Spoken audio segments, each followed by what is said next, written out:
السلام علیکم ورحمۃ اللہ وبرکاتہ۔ نحمدہ ونصلی علی رسولہ الکریم، اما بعد فاعوذ باللہ من الشیطان الرجیم، بسم اللہ الرحمن الرحیم۔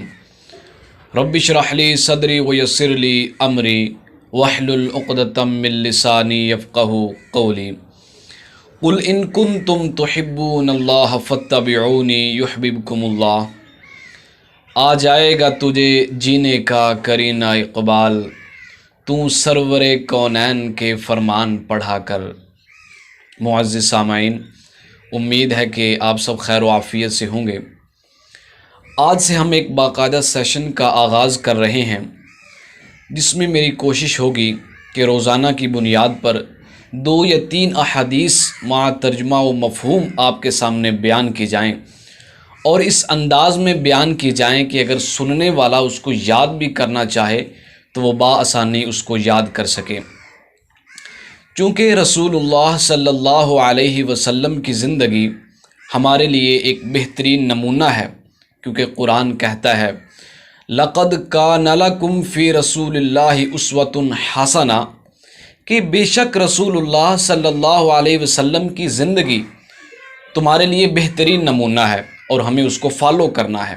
اس طرح قرآن کا ایک اور مقام مَن يُطِعِ الرَّسُولَ فَقَدْ أَطَاعَ اللَّهَ، کہ جس نے رسول اللہ کی اطاعت کی اصل میں اس نے اللہ کی اطاعت کی۔ رسول اللہ صلی اللہ علیہ وسلم فرماتے ہیں بلغوا عنی ولو آیا، کہ اگر تم مجھ سے کچھ بھی سنو، کوئی بھی حدیث سنو تو اسے آگے پہنچا دو۔ اس طرح رسول اللہ صلی اللہ علیہ وسلم فرماتے ہیں من احب سنتی فقد احبنی، کہ جس نے میری سنت سے محبت کی اصل میں اس نے مجھ سے محبت کی، اور سنت سے محبت کرنا سنت پر عمل کرنا ہے۔ تو آئیے اپنے اس سیشن کا آغاز کرتے ہیں۔ میری کوشش ہوگی کہ میں جو بھی احادیث آپ کے سامنے بیان کروں وہ صحیح اور مستند ہوں، یعنی ان میں کوئی شک و شبہ والی بات نہ ہو۔ عن ابی ہریرہ رضی اللہ تعالی عنہ قال قال رسول اللہ صلی اللہ علیہ وسلم الایمان بضع وسبعون شعبہ فافضلها قول لا الہ الا اللہ وادناها اماطۃ الاذی عن الطریق والحیاء شعبۃ من الایمان۔ صحیح مسلم میں یہ حدیث موجود ہے۔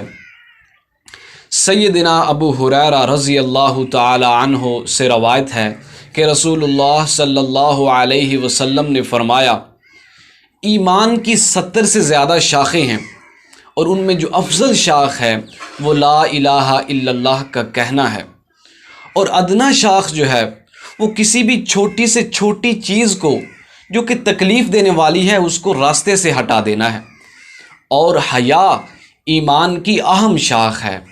اس طرح دوسری حدیث عن جابر بن عبد اللہ رضی اللہ تعالی عنہ یقول سمعت رسول اللہ صلی اللہ علیہ وسلم یقول افضل الذکر لا الہ الا اللہ وافضل الدعاء الحمد للہ۔ سنن ترمذی میں یہ حدیث موجود ہے۔